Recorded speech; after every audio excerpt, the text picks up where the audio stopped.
Agents of I.C.S. is a Monster of the Week horror podcast meant for mature audiences. Viewer discretion is advised. Hello, and welcome back, everyone. Please take a seat and enjoy a little fun thing we have prepared for you. Hello, everybody. No. Yeah, I'm not doing that. Excellent. You don't have to. It's perfectly fine. You sure? Wife isn't doing it either. Is it perfectly fine? Yes, for now. Disappointment's a lot of you. Until we have the musical episode, it's fine. Yes, episode 27. Can't wait. Exactly.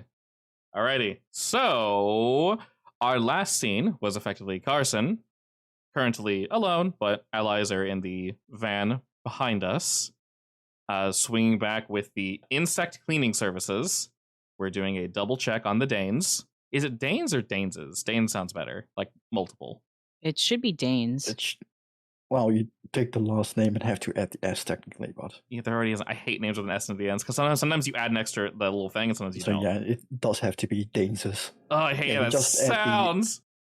You have to add the apostrophe. Yeah. It's true. Oh, yeah, I guess that makes sense. Because there's already an S, you can't add another S, so it's Daneses apostrophe. Yeah. You hate it. Here's my fix. The Danes family. Problem solved. But the yes. family Danes. Exactly. Anyway. Love it. Before we fall down that rabbit hole, you're speaking with Marissa, and she seems somewhat disturbed. But prior to that, Carson, you said you had an audio recording prepared for us? It's just a voice memo to himself. I guess I just start? This is so weird. Who does this? We do. We does this. For World Y'all do Building. it so much better. You're great. All right.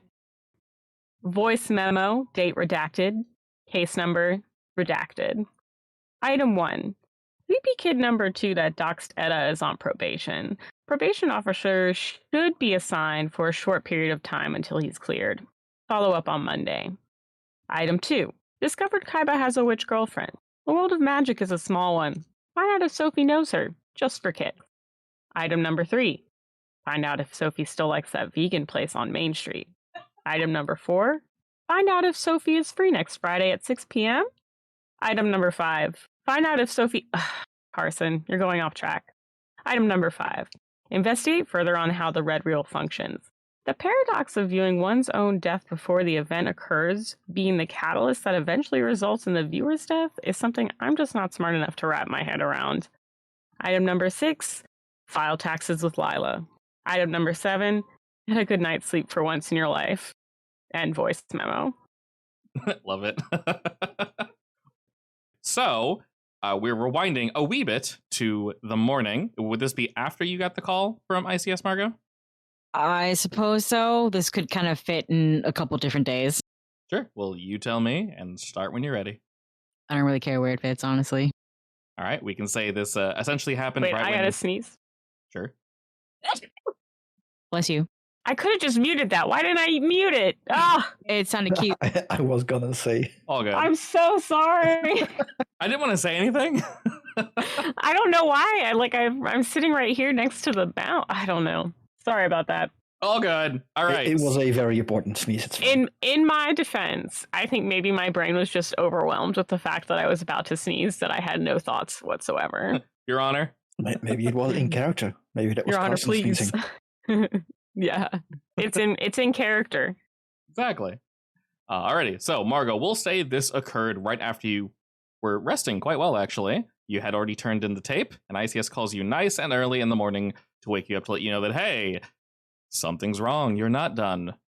And? Crack. The mirror splintered, cracks spiraling outward from the point of impact. Oops. I gave my bloody knuckles a hard glare. This was your fault. That was a big mirror. It wasn't going to be cheap to replace. Hesitantly, I returned my attention to the shattered mirror, my face now reflecting across dozens of different sized planes. Actually, this was the face-stealing monstrosity's fault. I hadn't once wasted a single thought on what other people thought about my face before this case. Eagle and Maverick rambled to me about how much he learned about makeup while trying to shop for a birthday gift for his girlfriend. Not once did it occur to me that the information might be useful. And then Kaiba had shown up, and suddenly faces held an entirely different meaning. Everyone could tell Maverick and I were twins at a quick glance. Kaiba didn't look exactly like us, but his face had enough of Maverick in it that it was weird. BFF whined, forcing my attention down toward my feet. I scooped her up and muttered that everything was fine, forcing myself to believe the words. She licked my face, happily slopping all over it. BFF didn't care about what my face looked like, so why should I? It wasn't like I wanted to attract some companionship that would judge me based on things like my face. Plus, it wouldn't matter how much they liked my face if they couldn't handle my personality. And Maverick knew it. That's why he'd gotten me a dog. Non-judgmental, loyal, adorable. Me and BFF forever, until death do us part. Wait. Chances are good BFF was going to outlive me. Who was going to take care of her when that happened? Maverick would, but what if something happened to him? Would Kaiba? Did he even like dogs? Could I ask that of the brother I'd only just met? I set BFF down on the floor and turned the water back on to rinse my hand. Maybe it was time I tried getting a friend or two. Anna had friends, hadn't she? One of the greatest hunters of all time hadn't been alone. Anna had friends to help her fight and friends to remember her name and pass her stories through the generations. It was a concept that was easier to forget about in our line of work. Team members you could trust to have your back in a fight was one thing, but people who would legitimately mourn your loss when you were gone, friends you could reach out to for mundane things, like makeup tips, that was something entirely different. Meanwhile, across the way, in a town whose houses were built facing a specific direction, I knew my sister. She didn't look forward to very many things outside polishing her sword and cleaning her rifle. Oh, and BFF now too. Which is why, when she requested that I adopt a couple dozen puppies with intent to donate them all to the town of Galva Hills, I did it without a second thought.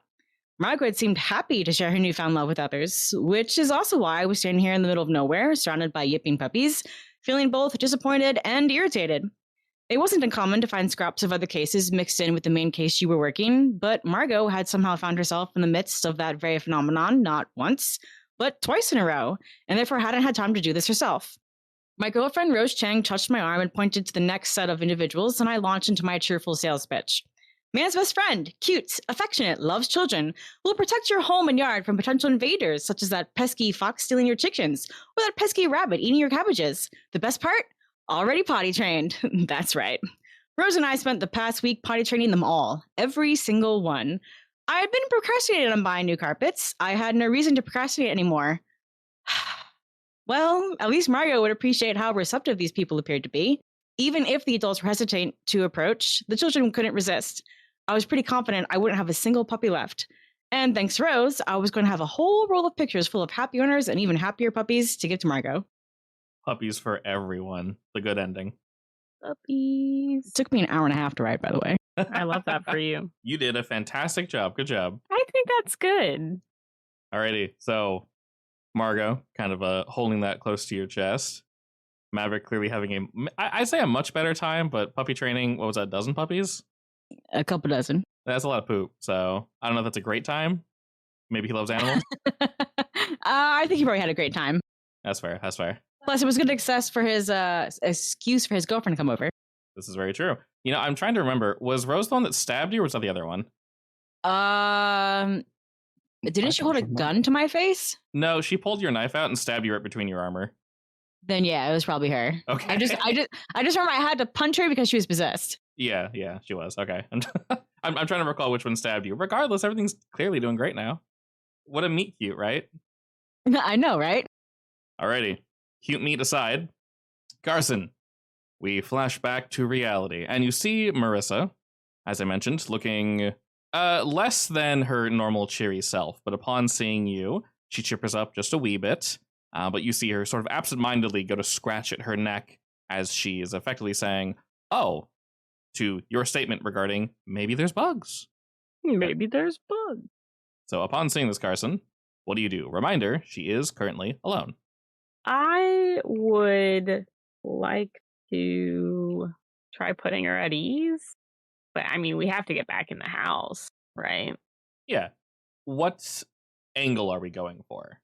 Is Carson showing that he is worried? Or is it just like, hey, we just need to double check, second sweep? Can I do a happy medium somewhere in there? Definitely, yeah. If you want to invite your allies in, that's definitely a possibility. But you're not entirely sure how long she's expecting you guys to be doing this. It is reasonably early, so you'll have time to do what you will. But her offness isn't caused by you, at least. You can. Well, I'm gonna say we need to, get a, not investigate, but work on inside your house again. And then when we've started that, maybe I'll be like, hey, are you okay? Is this a bad time? Sure. So after you say all that, she lets you know that if you need to invite the team in, you very much can. Would you motion to Kaiba and Margo as if to say, y'all can come on? Yeah. So she sees the two of you get out of the car. Marissa waves to your full group now and takes a step back, now fully opening the door, and gives you a nod as if to say, yeah, you can go ahead and come on in. She's seeming to straighten up a bit now. Not quite as rattled, I guess. And the three of you enter. The home seems essentially the same as it was left. She runs a clean ship.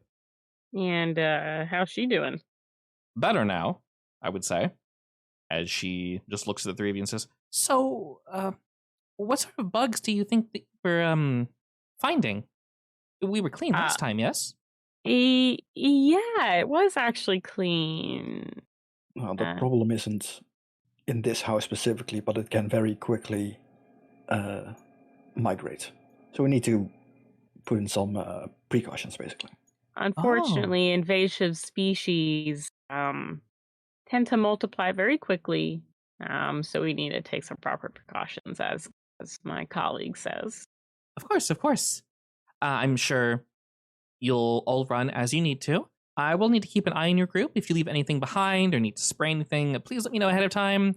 Emmanuel isn't necessarily angry with you all, but he requested if anyone comes in, I keep a closer eye on you. And, well, just to prevent mistakes. And she smiles at Margo. Of course. I whistle dumbly. She kind of laughs at that. Is it because you're dumb? I'm just kidding. I mean, I guess she is. Is Margo kind of dumb? I did not excel in school, but I wouldn't say I'm dumb. I don't think, not to get into the whole She is different very forms of objective intelligence oriented. things, but I don't think you're dumb. And with that, how do you guys want to go around? You said you want to ask how Marissa was doing specifically. Yeah, like in a kind of way where it's like I'm doing my thing, and then I kind of notice that she's a little off, and I just want to like check in. Would you like to ask Kaiba for advice and get a +1 ongoing? Yes, would love to ask for advice. All right, me and Margo will go around doing our thing. You can help her, do your thing. Sounds good. That's my advice. Go. Done. So we'll say, I mean, she was the one that was on the red reel, right? Very much so, yes. So I would say, Carson, you're double checking to see how she is. I'll let you roll investigate for this one to kind of get a full on vibe. You're not just looking at her, you're also looking at the house. And then, of course, add a +1 to that. Oh, perfect. 10. Nice. So looking at all that, what do you specifically want to know with a 10? You have access to her and the home, and she's very chill and relaxed as of currently. Is there anything different about the house right now since we've gone there last? As you're all looking around, I would say upon first blush, no. Everything seems to be exactly the same. But we're good investigators. Precisely. Keeper. So upon closer inspection, you find that there are maybe things in the home that were moved somewhat recently, in the sense that you guys are all seeing this, actually. It looks as if Marissa has been cleaning, but maybe a bit too much. You actually see she left out some cleaning materials. You don't really get the feeling that they, let dust compile on their anything, really. But you can see that she's taken some things off the table, maybe forgot to put like 1 or 2 vases back. You notice that in the kitchen, she, at least in one portion, took everything out of a drawer and lined them all up like she's organizing them. You're not really sure what the point of this is, but she sees you see that and kind of laughs just by saying, oh, I'm just doing a deep clean. You know how it is. I ask her if it has anything to do with the bug stuff, or is she worried about another type of bugs getting in? Or? Yeah, her eyes light up at that, and she says, you know what? Yes. There's a possibility if you saw something or didn't see something, I could help. So if I can move in, do my thing, if I find something, I'll let you all know. I mean, I have your number after all. Perfect. We really appreciate that. Yeah, she smiles. Nods along. Help me help you. So she's been cleaning. Does she I guess I'll say, is there anything weird that you've seen in the area, or is it pretty clean to you? Honestly, she just kind of like laughs it off and just lets you know that no, I've not seen anything just yet, but I'm not a professional. So this is a good excuse to clean the house effectively. I would like to call down. Did you get any heebie-jeebies like bugs are crawling around? And I laugh and I turn to her and I'm like, well, any heebie-jeebies? And she pauses for a moment thinking, says, oh, I did get the feeling the other day like a little bug was crawling on my arm or a spider or something, but that was probably a stray hair. You know how it is. I am. The sensations are kind of weird like that. She Oh nods. man, I hate that feeling. I do hate that feeling. But just in case, what room were you in? Thinking, she kind of looks around a bit and her eyes kind of glaze past the living room and she quickly moves past that one. She goes, I think it was near the stairs, near the hallways, I think.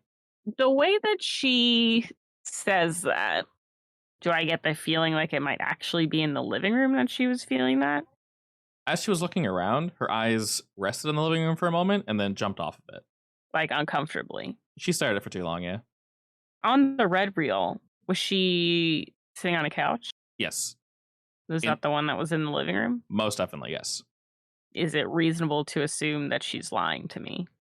Judging by her general positioning and the way that she's answering, you can tell that physically she's calmed down a bit. But yeah, she is definitely withholding something from you. In fact, every time you suggest something, she seems maybe a little too eager to jump onto that to be the answer. Okay. So specifically, why were you cleaning? Bugs? Precisely. As if she didn't have an answer prepared for you. So I have Grifter that says when you're about to manipulate someone, you can ask the keeper what will convince the person to do what I want. Is there any way I can use that to convince them to tell me? Yeah, normally you use that before the roll, but perfectly fine. What precisely do you want to know from her? I guess I know that she's withholding something. And I want to know if there's anything I can do that would make her tell me. That would offer that to make her offer that information instead of prying. Definitely. So are you trying to get her to talk about the like red reel specifically? Are you trying to get her to talk about the experience? Like what do you want her to slip? Maybe the red reel. Okay. Although maybe it would be more useful to hear the experience. I agree, because if she's afraid of something, I think she'll be easier to work with. So is there anything I can do to make her tell me about that experience? So since you have another question, we can use that question just for that in particular. You very much get the feeling that she's trying to avoid the living room for whatever reason. You notice that while things are indeed clean, it looks like she started there and just didn't finish for, who knows why, honestly. Mm-hmm. This would lead, and because, your cleaners and such, you effectively, as long as she's watching you, you can go wherever you'd like in the home. So you get a feeling that bringing her to the living room would benefit you, whether you're checking for bugs, you're physically bringing her there and say, hey, can you look at this for me real quick? Basically leading her could definitely assist you. Okay, I'll go ahead and I'll head into the living room anyway then, even though she said it was from a different room. Okay.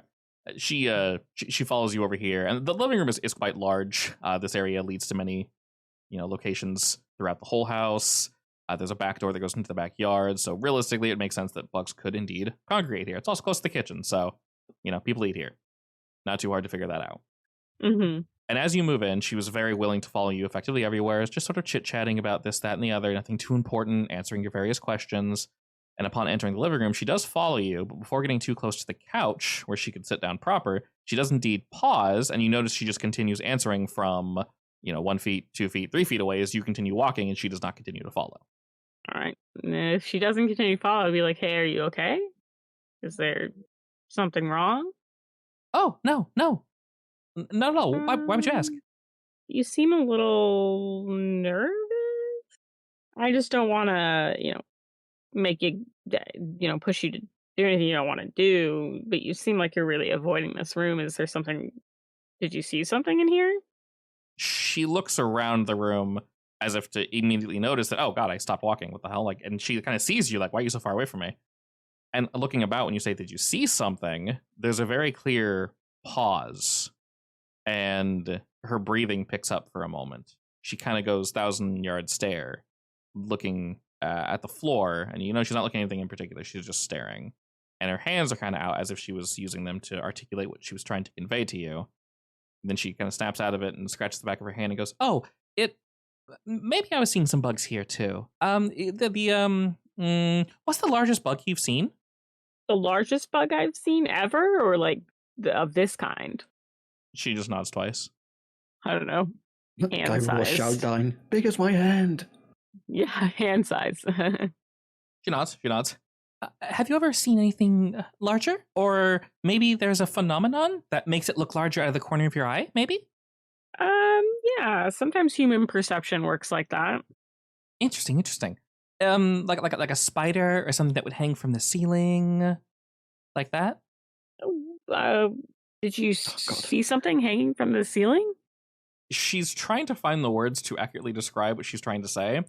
And you're very much getting the feeling, Carson, that the reason she isn't is because she doesn't want to sound, well, like she's crazy, obviously. So she's trying to find, like, what is a logical way to convey this information to you. And she's tapping her lip. She takes a step back and leans on the couch.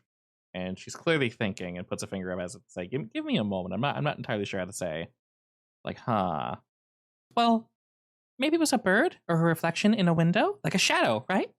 The bug that I might have seen, it was a little too large, and it ran quickly. But bugs are quick, right? Yeah, they are. Could you describe it to me a little bit more?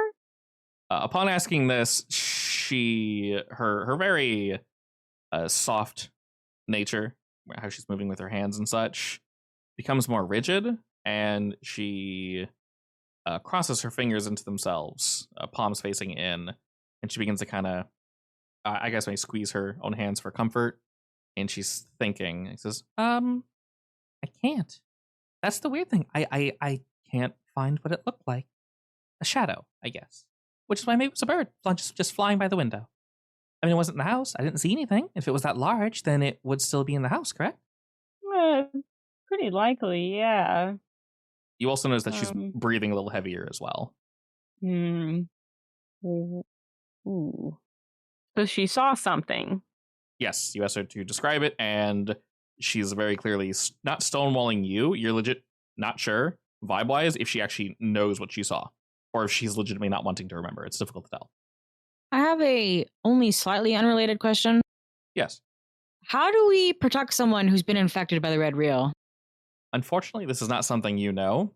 I.C.S. is aware of how the other ones work, but unfortunately, those are after the case. So we don't really know how they work, in more of a sense of, this is what they are, shrug. With the blank ones, everyone who's come into contact with one has died? We haven't saved a single person? So the normal red reels, they're already dead. So there's no chance to save them. With a blank red reel, we've been trying to get our hands on one, and we've never been able to. Especially one that's in the process of being used.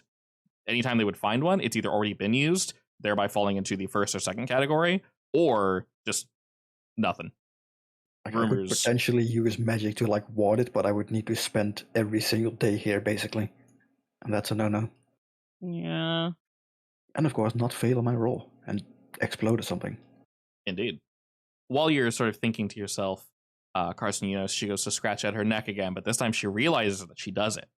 And when she pulls her hand away, she kind of stuffs her hand in her pocket and says, "Do you deal with bug bites or just removing the bugs?" We deal with bug bites too. Are you good at recognizing what they are on first sight, or do you have a book or? So we're pretty well trained. If you want to show me a bite, I can take a look at it. Sure. I get the feeling that the spider thing, maybe my neck's been itching just a little. And I think it might have bit me in the back of the neck. I'm not 100% sure. I tend to wear my hair down, so I'm not really sure how it got in there. I was extra sure to comb my hair, after. Mm-hmm. And this morning, so there's something in my hair. I didn't see any eggs, but I'm not really sure I recognize he kind of goes to scoop her hair, and she's still like a good 3-4 feet away from you. She hasn't entered the living room still. Well, I'm gonna come closer to her so we're not in the living room. So as you do that, she pulls her hair up and turns around so that you can see the back of her neck. And you see at least a 6 to 7 inch scrape, like a thin knife that didn't break every layer of skin, but got deep enough to definitely draw blood. Have you ever been scratched by a rat or any like small rodents? No. Yeah. Okay. When you're scratched by a smaller animal, its claws aren't necessarily, not always, but sometimes they aren't like sharp enough to really break the skin, and instead your skin just puffs up. Have you ever seen that? Mm-hmm. Okay. Yeah. Also works with allergic reactions. Yeah. I would know this because my friend threw a rat at me once. Yay, thanks, bud. How kind. I know. He was like, "You're a horse," and just threw the rat at me. Thanks, man. So there's one scratch that clearly broke the skin, but it has slightly scabbed over. The other scratches that you can see are not in the same line as this one. They're going in different directions, maybe not quite as long. So there's several. There are several scratches in the back of her neck that seem to be puffed up, and they look angry. Her skin is red, puffy. It doesn't look like it's full of pus or anything, but it very much looks like something struck the back of her neck. Ooh, God, that is looking iffy. I asked to take a picture of it. She pauses for a moment, that nods, as if to say, "Yeah, sure, that's just a bug bite." That is not just a bug. I assume you haven't had your husband look at it. He, of course, looked at it. Emmanuel's not really Did entirely he- sure what it is. He actually recommended I maybe call you all again. So it's perfect that you showed up. What were you doing when you got the scratch? Oh, just moving around the house, cleaning, cooking. Nothing at night. In terms of what time it was, I can't precisely say I remember. I was watching something and, just something out of the corner of my eye. And I whipped around really quick and then suddenly just, it bit me. It just got me right in the back of the neck. And it burned up. Felt real awful. So I threw some water on it. I tried to clean it. I don't feel anything seeping out. It's warm, but I don't think I'm infected. It's hard to sleep, of course. It's in the back of my neck, but Oh, that does not look good. So is it possible the fact that she saw something in the corner of her eye, the reason why she's still alive? That's a thought. I mean, do these people see it coming or no? I mean, that might just be the first stage of the wheel, basically. Or this is literally an SCP. Do previous victims of red wheels, did they seem odd right before they died, or did they just suddenly die? I mean, I think it's similar to the ring, right? Where they get like the paranoia and after a certain time they die. right. So there's two. Yeah. One set are effectively snuff tapes. I don't think I need to elaborate on that. The other one is more of a long stalking that turns into hysteria, which turns into a murder. Oh. Now, that one's not necessarily perfectly aligned with this, but as we're aware, there are many different types, so we don't want to rule anything out. And I.C.S. has obviously let you know this. Like, we don't know if the murder is or comes from the tape itself, or if it's like a manifestation or something, right? Yeah, that they're not sure on. Well, I mean, is there anything we can do for her? I mean, I can take a look around the house and see if there's some kind of, I don't know, magical interference or something. As you're sort of looking about, you find, effectively, nothing on the first floor. Nothing that gives you, I guess, odd vibes. If anything, you get the feeling as if it's coming from the first floor, where she's currently conversing with Carson.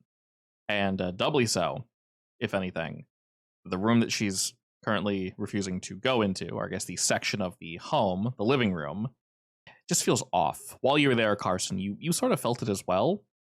When she mentioned, something out of the corner of my eye, for the briefest of moments, you felt eyes on you.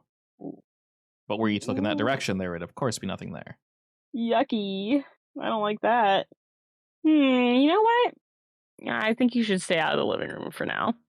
Oh, why's that?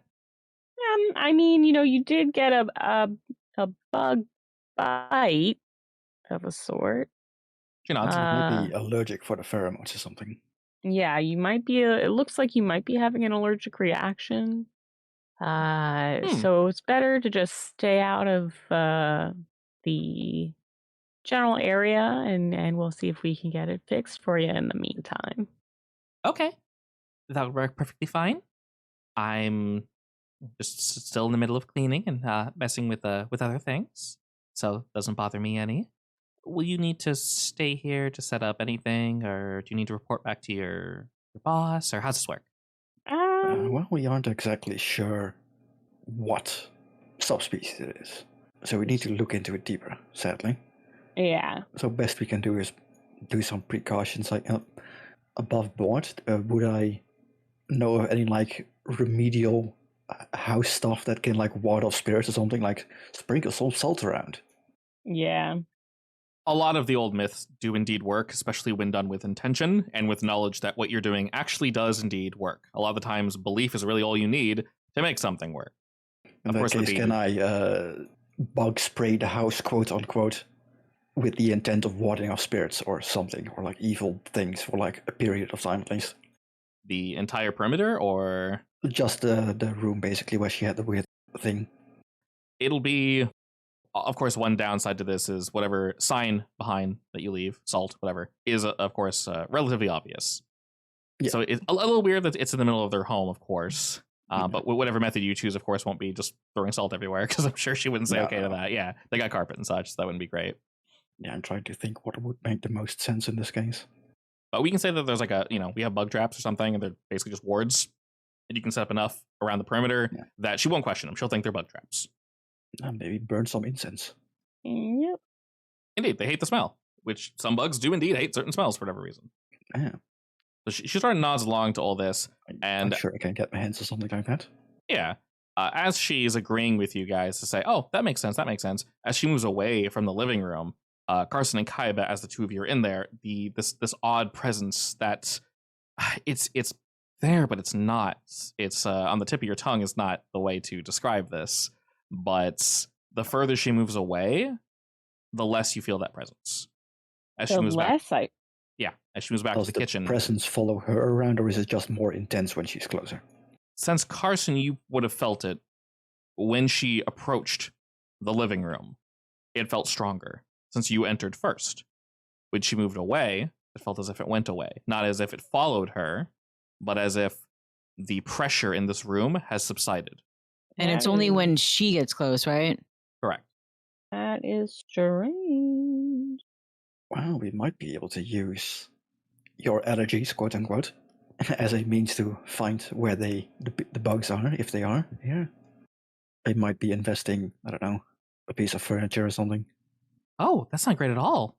The thing I saw, though, I swear it was, big enough that we'd see it fairly easily. Where could it possibly be hiding? Honestly, you would be surprised. I feel like in that sense, I'd prefer not to know.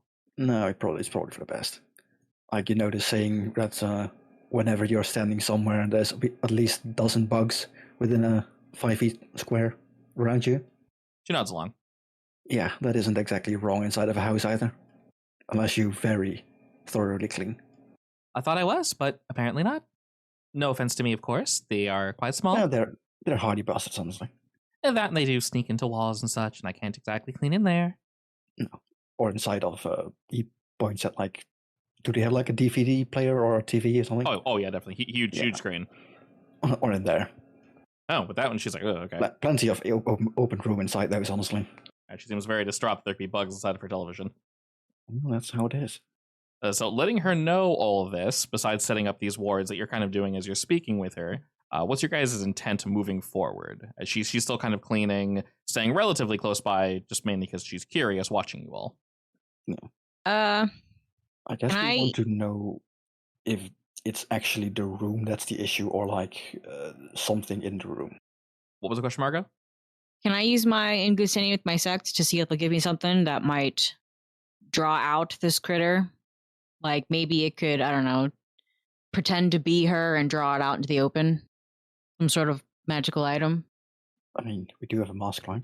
I'm not say, sure if that's just purely physical or like. Yeah, I mean that's assuming it. That's assuming if it's only attracted to her face. Yeah. No! Back to faces. No. So unfortunately, the thing that you asked for, you do have, but there is something else that they could supply you if you want to roll for that. You have a feeling the face might work, but it's up to you. I like how you literally described the item I just gave you and went, wait, no. I'm not putting it on. That's fine. I'm not doing it. So how are we going to excuse a lookalike in her living room. Let's do some toxic fumigating. Minor toxic fumigating, you know. I'll even Alright, put on sure, a mask that above works. my mask so she doesn't notice the fact that my face looks just like hers. Okay. So this obviously will require a roll because this is far more extreme than she was expecting yes. of you guys. Do you want to go that route or do you want to roll Margot? Well, both obviously require a roll. Do I want to roll what? I'm letting you know that there probably is an item that could also accomplish what you're trying to without using the mask, but they will both effectively come to the same conclusion. Yes, this is a red reel. I would like assistance. Even though my tradition-bound sect might... I feel like red reels are kind of above them, but whatever. Oh, no, definitely not. These things are mythologically rare. So we'll skip the mask for now, basically, and you want to use your tap into them? Yeah, I just realized this requires charm. No wonder I keep failing it. Oh, it is plus charm, isn't it? Nice. Hell yeah. Nice. I don't think a help is going to help you. All right, well, it says on the misc they ask you to do something bad, but it doesn't say they don't give you the item. That is true. Okay, go ahead and mark experience, obviously, with the 5. I already did. Excellent. No wonder I hate this skill so much. I have an additional reason to hate it now. But yeah, part of the reason was because you didn't realize you were rolling charm. I guess that makes sense. Yeah. Alrighty. It's a pretty hefty -1. Mine 0 is fine in this game. -1's pretty brutal. Alrighty. So, weirdly enough, 5 isn't like horribly off, but it's all good. Margot. We'll say that you take, because it's been primarily Kaiba and Carson speaking with Marissa. So while Kaiba's setting up those little charms, you head out for a moment to call up, basically the subsect within I.C.S. And you essentially let them know, hey, do y'all have something that could bring in that... we'll say you explain the situation really quick, and they let you know that there is indeed an item that can effectively... It's very volatile, so be incredibly careful using it. But there is indeed an item that can... I want to say copy the waves of the individual, like a particular individual, so that you can not necessarily pretend to be them, but if a spirit or if some sort of malicious force is after them, you can, for a moment, this is not going to work on repeated uses, trick it. So it's a little dangerous, but they are willing to let you use this. They're going to need something in return, not this very moment, but they're definitely going to need something in return from you, as long as you agree. All right. All right, excellent. Of course, this will take a hot second to get there. You guys are pretty far from I.C.S, not super far, but far enough from I.C.S headquarters that realistically it might be a little weird to tell Marissa, like, hey, we got something coming in like 2-3 hours.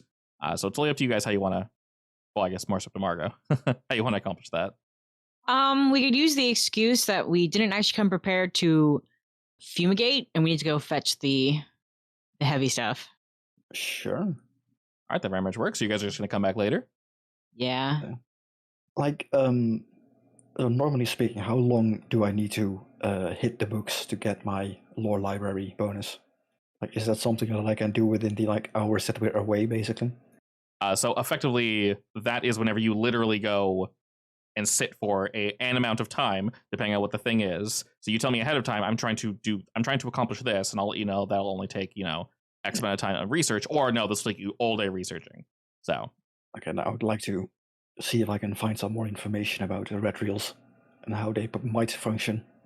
Considering we're going to be away for a while, this is indeed a perfect time for that. So do you guys use the term fumigate, or do you say you're doing something... Because obviously, fumigation is, I will say... Fumigating is a bit too hardcore for this. It is a bit too hard. Right, and it's not just that. It's like, it's rarely used. For fumigation is like when your house is hosed, and there's nowhere to go from there. So... And also, I'm trying to empty. think of a better word, but I can't find one. That's fine. So we don't need the exact term. Basically, we're just telling them, like, stay away from this area for now while we're looking at it.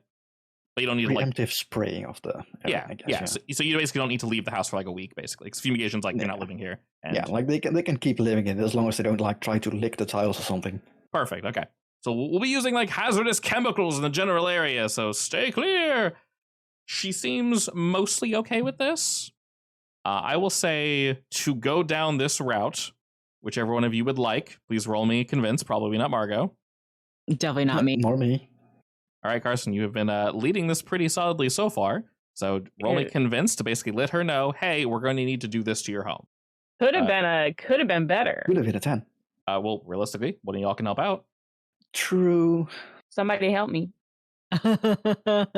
Yeah, can I? I want a complete success. I mean, what's your cool? Good. She's good at it. Good. Then help. Uh, Right your wrongs. Right my wrong. She fails again. I'm just kidding. I Knock mean, on at wood. least Don't you jinx won't me like be. that. I'm knocking on wood. It's fine. How about I help, waifu, helping you? Woo! Hey, advance. Oh, too bad you Whoa. Yeah, you didn't take I advance. did not take that one. Otherwise, you would have been a natural, net success as well, right? Well, we decided that it was not as beneficial as other ones. So that's fine. Yeah. Well, you also already had the other thingy that gave you +2 on your successful successes. I do wish we could turn off advanced success if it doesn't apply for that move, but oh well. Yeah. Not a huge deal, but it would be nice as a setting. Maybe it's hidden somewhere we just haven't found it yet. Still, that makes it an 11. So. But yes, that brings your mixed success to a full success. So, as you guys are both in tandem explaining why this needs to be done, Margaret, you have obviously a little more information because you're the one that requested the item. Marissa seems very hesitant at first, primarily because she thinks you're telling her you need to leave the house. But you clarify multiple times that is not the case. You can still live here. In fact, it'll only be like a day or so that we need to actually do this. And at first, she thinks that's really going to get in the way of Emmanuel and Jack because, no, it'll be fine. So by the time you guys get back, if you're doing this in the same day, it's going to be later. So everyone should indeed be home. But she has approved. She's cool with you guys doing it. You guys have your fake paperwork that she's able to sign. And Margot, once you've gotten the thing and Kabi, you've done your research, y'all can come back. Unless there's anything else you want to ask her now. You will have to come back. Yeah, I think any questions are going to need to be on the result of what we're doing next. Perfect. So we're going to swing over to the next day now. And Kaiba, when you swing back to your research facility, basically, you're going to go ahead and roll by looking into your books, and you're going to roll me investigate, and you get a +1 on that, right? When I investigate a mystery, yeah. Perfect. Okay, and you're specifically looking into the more information on red reels that you can find. I guess, yeah. Yeah, go for it. Okay. All right, full success. Nice. You can ask a very elaborate question or two small ones. What you got? Or realistically, anything from the list is perfectly fine. You can always ask those questions if you can't think of a perfect phrasing for something. I like keeping it open. I'm trying to think if there's something we can find out regarding the entity or the tape itself, if there is some kind of connection that we can sever, I guess. Okay, interesting. Is this are you going for a vague one, or is this your big question? I think the big question. Okay, cool. Effectively, I guess, to elaborate on how this... Basically, I'm trying to find information on, I guess, curses is the closest analog. Yeah. Is it a curse? Can we lift it somehow? So, effectively, I guess, to elaborate a little on how more pointed questions work, if you ask me a question, I answer it. You can continue asking questions that regard that same thing, as opposed to a vague question where I'd answer it, and that's basically what you're getting. I might clarify, but I'll probably stop there. This one, you can basically ask me multiple chain questions that go off this, as long as I feel that it still answers the same overall question. So, this will definitely take you some time, Kaiba. Probably into the night and a little bit into the morning. Of course, you'll get your rest. But, looking into the net, the various books and things you have found, a lot of rumors, but you're able to move the chaff off to the side. Some rumors, as we've discussed before, pop up multiple times, and you believe there is some merit within these. You've heard cases and times within the past where someone were to indeed view a blank red reel. And from what you're seeing, their story is very similar to this one. And their story goes as such. They found it, assuming it was effectively a snuff tape. They were going to show it off because they were indeed a collector. But instead, what they were born witness to was a very dilapidated image that they swear was themselves. They watched it once, and they saw this scene play out. A singular time, somehow the machine went through the entire tape, even though it makes no logical sense. He double-checked it, holding it up to the light. Nothing at all. Every single frame is completely blank. Very confused. This person assumed, because you never actually see your face within the red reel, if you recall when Marissa would turn her head, it would basically cut away right before you see your face. Actually, a good portion before you see your face. The most you guys could really recognize is her ponytail. This individual, they decide to report on this, basically in a blog. And there's various questions and such. And they said, well, I think this was me, but I'm not 100% sure. But they, upon viewing it, just got a really horrible, horrible vibe during the process.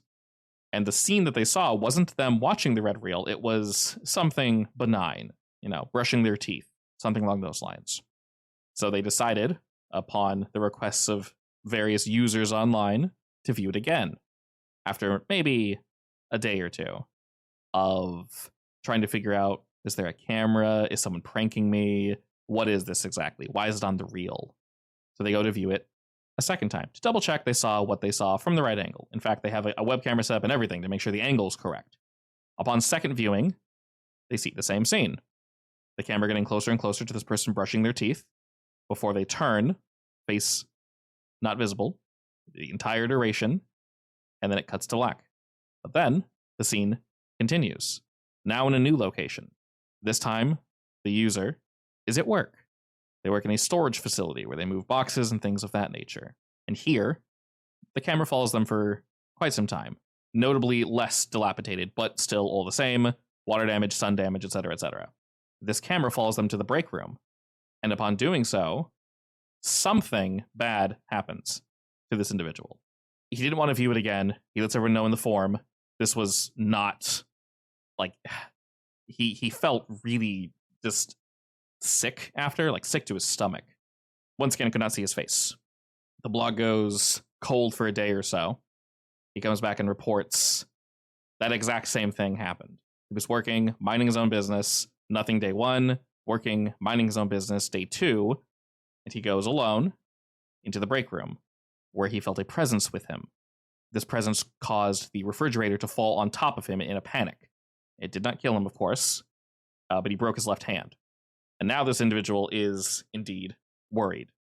Of course, people are goading him on to continue watching the tape, but he doesn't necessarily want to, so he doesn't. A week or two later, more updates. Effectively, the user claims every single time I go to the break room, whether I'm alone or not, something bad happens. Every single time. He feels weirdly drawn to the break room as well. He's not really sure why. People leave the break room when he enters. He happens to enter when he knows someone else was in there. They're just not. It feels like he's losing his mind. He's had a microwave pop on him.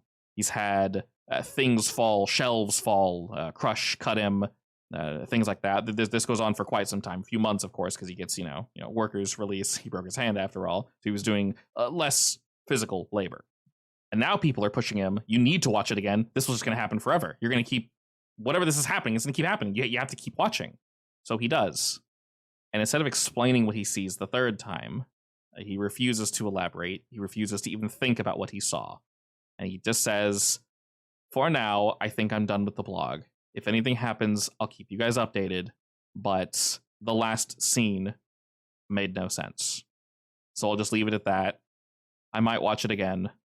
I'll keep you guys updated. Blog last updated 7 months ago. 7 months?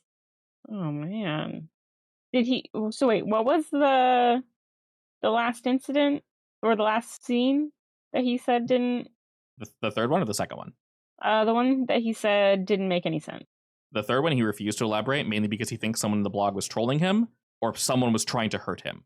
He feels that he shared it, and therefore it came true, because one of you assholes, you're messing with me. You know where I live. You know where I work. Of course, they all claim, no, of course not, dude. What the hell? Why would we don't care about you that much. Did he turn up dead? We don't know who the person is. All we know is there the blog's been anything dead for 7 months. Is there anything on the blog that, not written by him, but maybe somebody else? You mean some of the comments? Yeah. Is there anything in the comment? All you see in the comments, or I guess all Kaiba would say, are, and of course, upon him sharing it with you all, just interested folk. Initially, it sort of started off as just, here's my life. So there is definitely time prior to this. There's years worth of updates. Of course, he would go blank for a week, maybe a month sometimes, nothing interesting to say. But not 7 months. No, 7 months is far too long. Oh, jeez. Especially for this individual. And is there an IP address? I'm trying to think how that works. Can you track someone's IP address through a blog they were posting on? I mean, technically. If you can get access to their login ID, basically. But you would have to hack the server, I guess. Yeah. Okay. I guess it would be complicated. I was thinking of potentially, if possible, cashing in my the one with the plan hold to like find him. What's that one do again? The hold for 1-1 to be where you need to be, prepared and ready. But I think that's more of a combat-like thing, I guess. Yes and no. That one can do quite a few things. We'll let it be a little, because you're not really a combat boy. We'll stretch it. We'll stretch the definition just a wee bit. I'm not sure that counts for like finding a specific person who might know more, I guess, but I would say the hacking is definitely possible. Looking for him physically, though, I will say roles and such. If I can use it to like find out just his name and see if he's still alive, that's plenty, honestly. Okay. I won't have anyone roll for this because it's playing off what we already know. But it would effectively be another investigation. And we'll say with some hacking, what this will cost instead is more days of downtime, more days of trying to figure this out because it's going to be time consuming. So y'all basically do this afterwards, yeah. Yeah. So y'all basically let Marissa know we're going to be an extra day late. We're getting equipment, et cetera, which gives Margot time to get what she needs. So we take an extra day, effectively, of downtime researching into this, and we'll say maybe one of y'all is somewhat skilled at hacking or knows someone who is. Regardless, we're able to eventually work our way into this guy's account, figure out who he is, where he lives, et cetera, and it is found that the person that was tied to this account about approximately 7 months back turned up dead near a highway. An old, effectively unused portion of the highway. It was like a bridge. They've, not recently, long ago, really, they rerouted it so that old portion of the highway really only leads to like farm roads and such. So it's not used anymore? Not really, no. It kind of is, but those back roads that people don't really use too frequently unless they just happen to live there. Then how long was he dead there before someone found him? We'll say he was dead there about 2 months. 2 months? Yeah. His body was found at the bottom of the bridge. They think he jumped, but some of the wounds found on his body do not correlate with a fall. Oh. This is far away from where he lives, by the way. All right, Does well... I.C.S. happen to have the tape that he had in possession, I guess? Probably not, because this seems uninvestigated. Yeah, maybe missed. That's something we can ask of them. Yeah. In fact, we could use more info on him too. We could definitely look into that. Well, at least it answers the question of how the entity functions, I guess, to a degree at least, because it's definitely bound to the place, and it tries to draw the person in, I guess, and it wants you to watch the tape more often. Oh, I will also say within the description that was left on his blog, the thing that he thought he saw out of the corner of his eye became more descript each time he watched the tape. He was able to view more of it each and every time. He can never turn fast enough or look fast enough to see all of it, only a portion, but still, more. It kind of makes me wonder how the Institute is watching the tape without getting hit by it themselves. I'm assuming it can't target more than one. Maybe. Maybe just a tape, or we need to, I don't know, watch it backwards or something. Interesting idea. I'll try to tell I.C.S. to, hey, have you tried that? Watching it backwards? Yeah. See what happens. Does it want to play backwards? Sure. We'll say it's been 2 or so days since you guys last contacted them, since they last contacted you, and you've been with Marissa. So, handler to know, sure, we'll give it a shot. They're trying to get different people because what's on the tape is a bit harrowing to watch. They try watching it backwards, and it plays. It's very confusing to watch. But something he notices, or they report back upon viewing it backwards, is this tape is technically longer than reported. It was supposed to be, 45 seconds. Now it's like, 60 seconds or 68 seconds for whatever reason. Oh, so it's growing without her even watching it. Or is it 60 seconds backwards? No, they viewed it forward this time, and it seems to play the exact same information, but it is slightly longer. Every scene is as reported in order, except there is one new one that plays at the end that is slightly different from the others. And? Same overall ordeal. Camera slowly gets closer to her before she can turn around, before she can view it. A scream, and it cuts out. Same location as well. She's not sitting down on the couch this time, but she was somewhere in that area. Oof. This is wild.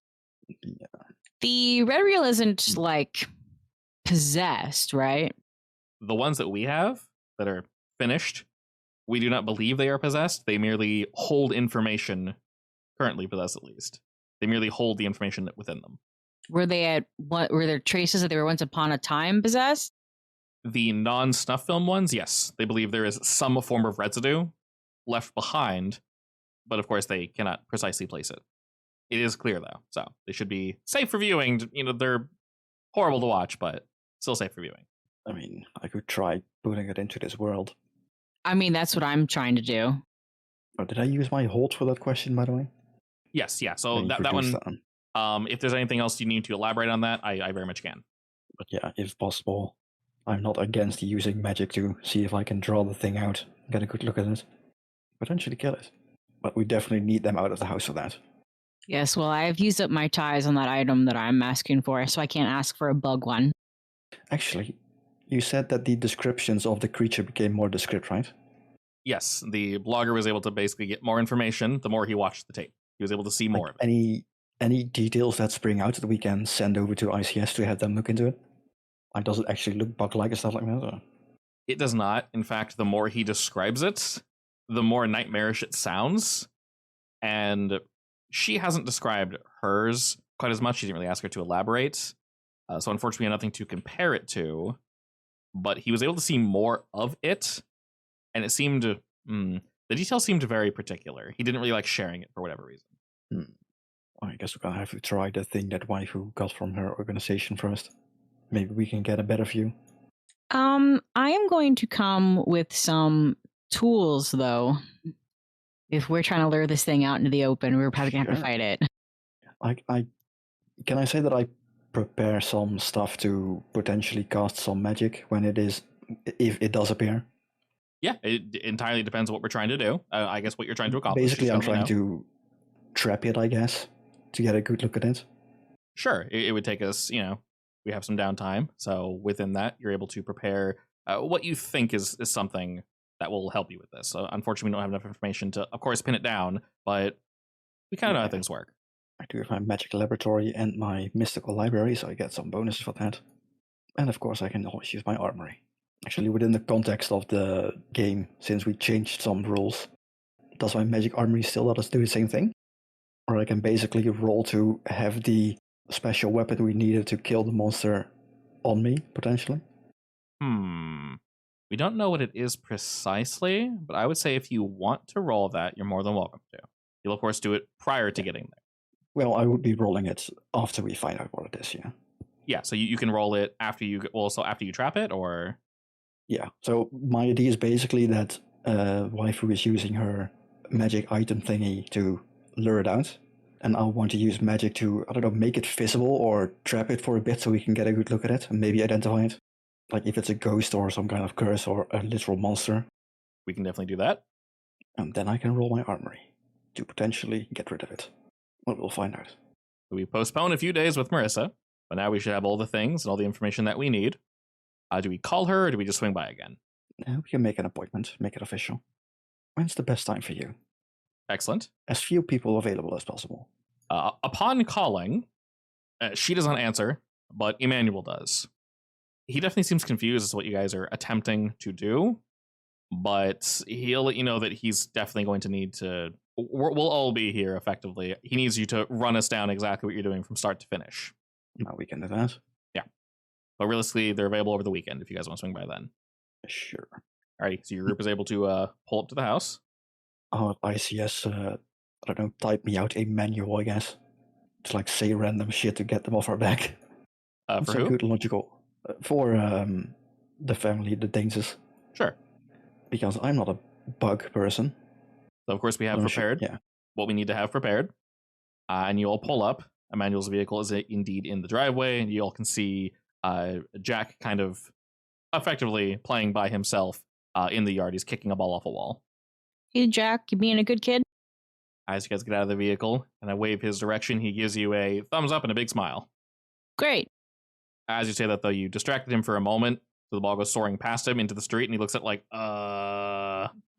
Oops, sorry. Roll to kick it back. Remember to check both sides before you cross. Yep, he's in the process of doing this, actually, as you're reminding him. I kick it back. But when you're able to catch it before it actually rolls too far, and he smiles widely at that and continues playing. You guys I move on definitely up. wasted that roll, but okay, it's fine.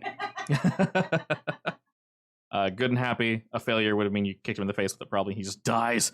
I break the window. And Emmanuel's even more pissed than us. So your group shows up. I assume, Carson, you're leading the conversation, or... Yeah. I mean, he is the face of our group, so yes, hopefully. I'm the visual for The this looker, group. the eye candy, the distracting portion. Indeed. Perfect. I that is exactly what I am, and I'm proud of that.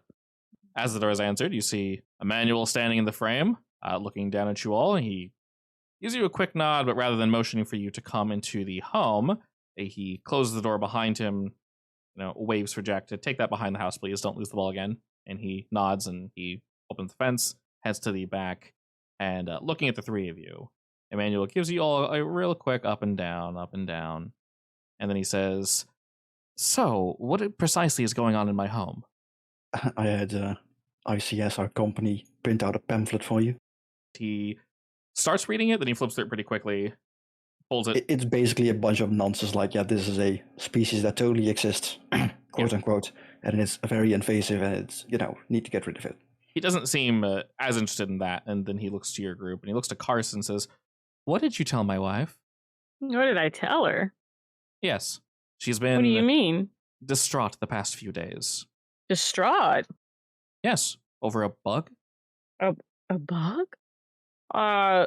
Well, she said that she had seen some kind of bug in the living room, and we had said to, be careful and maybe not go in there until we had a chance to come back and do a treatment for your house. Because the bite that she had on the back of her neck looked a little inflamed, perhaps. You're sure that's a bite? I got a good look at it. I don't believe any bug would be able to leave that. Well, between you and I don't think it's a bug bite, but whatever is in there, she's clearly having some kind of reaction to. He's not. So we want to make sure that there's nothing in the room that could be making it worse, in addition to the bugs that we are investigating, or perhaps some kind of byproduct that they are producing. He nods along, and as you're explaining this to him, Carson, go ahead and roll me convince. All right, with a 12. That's perfect. He does indeed seem to believe what you're saying, and you feel some tension disperse. Whatever anger was bubbling under the surface, if you will, seems to dissipate a bit. As he looks around, he kind of cranes his neck back to look through a window, then looks back at your group and says, "Well, whatever this bug is, whatever this thing is, I would say no rush, but yes, actually, I'm going to need you to rush on this. Whatever it is causing Marissa great distress."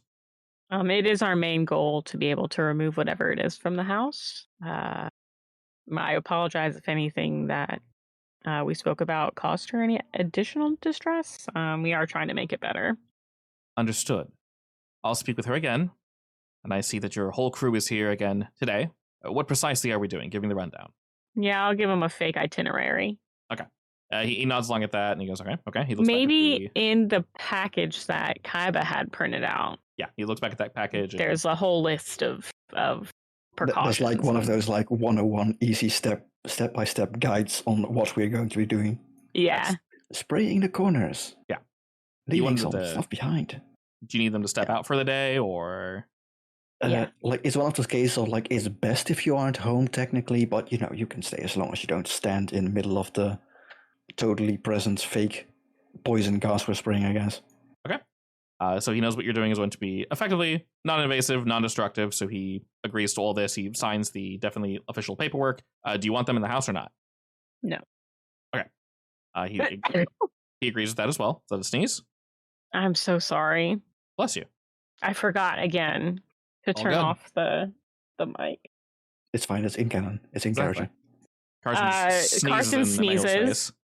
And I'm like, yeah, sometimes it can be a little, sometimes I'm around a lot of chemicals for this job. So sorry. Well, luckily we brought masks for that. He laughs at that, gets everything signed away, and basically so you guys know that they'll be gone. It's a, midday, leaning towards dinner time. So he says, basically, perfect timing. I'll take the family out for dinner. We'll stay by in the local hotel, and then we'll be back in the morning. Ready? And with that, he shouts to Jack in the back. I guess the pamphlet at the very bottom also has like a little side note, like, if the infestation does turn out to be terrible, and we might need to quarantine the place and properly fumigate it for like a week. But it's a small chance, Yeah. He mostly understands that. Just definitely so that hopes it doesn't come to that. But they're definitely okay with stepping out for a day. And as they do, he looks at you for a moment, Kaiba, and then nods. And looks to Margot and kind of gives you a look as if to say, don't break anything, please. Doesn't say it out loud, but you can feel it in his eyes. I will lift my hands in the air and shove them in my pocket. You can sort of hear him chuckle to himself as he heads on into the home. He leaves the front door open for you guys. He fetches Marissa, and she looks tired, to say the least. At first, she doesn't even see you guys as she's heading to the garage area for them to head on out. Does it seem like she's not sleeping well, or definitely not? And as your group heads outward, she doesn't even notice you guys. You head in. His group heads out. Jack puts his ball away, and Emmanuel gives you guys one more wave from the vehicle, so you guys know that yes, we will indeed be back in the morning. Things are locked up. All three of them are gone, and you can all do as you wish. Well, I guess first you need to get set up with your magic thing, and then I'll do my part. I guess it depends how much setup there is. Let me know if there's anything I can do. It'll definitely take you some time. We don't know what this thing is. We don't know what it does and does not like. So basically the payment, if you will, for this act is time. It's going to take a few hours for you to set up to make sure you cover every little thing that needs covering. Margot, your device, while Kaiba's doing this, fortunately, you need some of Marissa's DNA. You need something from her. You need something that she holds close to herself, and you need some of her DNA. Fortunately, you're in her home. All those things you knew you needed, but I'm sure there's a hairbrush laying around. Yeah, since she did say she was brushing her hair, so yeah. Right, since you know she's going to be in the house, for a fact, things you need are indeed going to be here. While they're setting up, it'll take them some time. Carson, are you doing anything in particular? If anybody can think of anything that I can do to help, that's good. But as you said, or as we all agreed, I'm the visual here. I don't really know what to do. I don't know. You have cronies, right? They are not cronies. How dare you say that? They are my friends and my found family. Also, they work for me. Anyway. They're cronies. They're not cronies. They're a crew. Completely different energy. Beloved cronies. But anyway, as I was saying, you could have, ask them to find some information for you or help out somehow. Yeah, I can do that. If there's any questions or anything you have, I'm not sure I could send it to them. Like maybe they could have spent the time trying to find that red reel that killed the other guy. Yeah. Oh, yeah. I don't know if that's necessarily their area of expertise. They can try looking. I'll give you information depending on what their skills are, which are obviously lower than Kaiba's and lower than what I.C.S would have access to, but answers all the same. Do you want to roll that real quick? Technically, sure. During all this downtime, you would have been able to easily contact them, like 2 days before you got here, because you weren't doing any extensive research. That was Kaiba. Okay. What would that be? Investigate. Yep. All right. Mixed success. What do you want to know precisely? Just something about the red tape? Yeah. If we can get any hone in on it anymore. Sure. You find. I'll make this nice and quick. As they're kind of looking about. Once again, way too much information, way too much fake, but with some things associated with that blog, we'll add a little bit of that in there. They found that some of the suggestions within the comments you're finding coincide with other sightings, if you will, of a blank red reel. And one of the things that someone has postulated and someone swears by, this definitely worked, is they say the more you see of the entity, because it's, in the first stage at least, impossible to see, they're swearing by the only way to get rid of this thing is to basically reveal it in its full form and then dispatch of it as you see fit. They couldn't find a normal, exercising it via traditional methods, whatever this person thinks those are, didn't necessarily work. Of course, it is violent. Of course, it is primarily drawn to the original viewer of the tape. We already know this. But this person is swearing the only way to actually remove this thing that is bound to the tape is to see it in its full glory. Are we gonna need mirrors again? Oh no, I don't want No. mirrors again. That was so hard to deal with. I mean, in The this case, would logistics we of have it. known this information before we went to the house? I would say, yeah, technically. In that case, can I say that I, or Margot or anyone, brought the red reel with us so that she can watch it basically as her assumed form of Marissa? As in to like draw it out further, potentially, assuming it works. Okay, we can most definitely. Like transfer the curse to myself. Yeah. And That's a great plan. I guess I'll try to like, I don't know, super boost that with my magic to trap it as well. So you don't have to watch it like 15 times. I will be armoring up with knives galore. So this is going to be multiple steps. A lot's going to be going on here. So regarding all that, Yeah. Margot, what you need to do first is you have this thing. The item they procured and brought to you, Margot, is a small, about the size of a standard music box, well-worn wooden box. It opens and closes just fine. It doesn't have any padding, but when closed, the wood is carved and crafted in such a way that it very, very smoothly, almost as if there were a felt, slides into place. There's no click or clack or anything. But you know how this works. Basically, the way it works is you slide this thing open, and you need to place in various bits of DNA. So hair, some blood would do, and something small that she would consider close to herself. You place all that in there. That would probably be jewelry. I don't know. Does she seem like the pretentious type? They're well off. I guarantee she has some nice jewelry that she considers. Yeah, but does she special. keep it close? Like maybe if it's an heirloom, maybe, yeah. When she was not gardening, you did notice that she did have some rings on, but nothing too ostentatious. Like maybe a picture of her kid. All right, well, details. I'm sure we found something. And of course, you can find some blood in the trash via her cut, and you're able to tear all these things up and toss them into the box. And Margot, lucky you, you know the way this thing works is after it is closed, the runes that are burned and etched into this box will seal it for but a moment. It will cook, if that helps you visualize. So you're going to need to roll me plus weird to make sure this sucker works for you. You need to focus on this individual. You're holding the box. And when it is done and ready, it will produce something that you need to consume. Upon consumption, you will effectively become this person. Maybe not fully visually, but your aura, your essence is basically going to be Marissa. Quick question. Yes. Since I'm using a magical item, does that count as using magic? Oh, yeah. Basically, yeah. Using a magical item. All right. Thank God. Make success. Alrighty. So this takes a minute to procure and make work the way we need it to. So with a mixed success on magic, obviously items are going to function differently than we need them to. All right. So things should work as long as we need them to, with, of course, some side effects. After you sort of squeeze this box and you can feel it warming in your hands, Margot, it almost comes to the point where it burns your skin. But prior to that occurring, you hold your hand away and the lid slides open. Some mist or heat condensation furls out, as inside you can see a small, little slimy something, like a cube or whatnot, that has formed within this box. Like Jello or actually slime? It's a slimier than Jello, like Jello that's been left out for slightly too long, and it's got a very strong smell to it. I don't know why I asked you to describe that.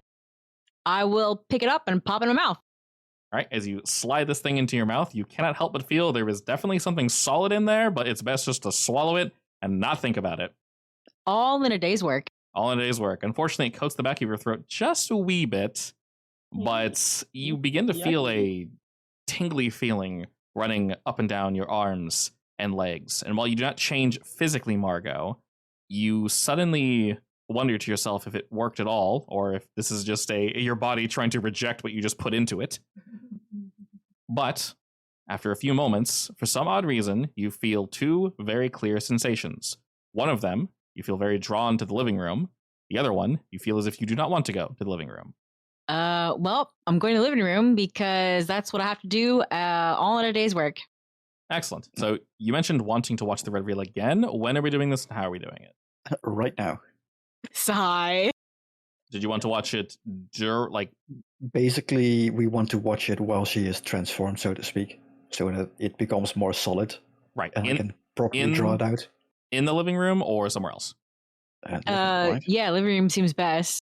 Okay. Okay, can we before this goes off, can we make sure there's no valuables in the living room besides the furniture?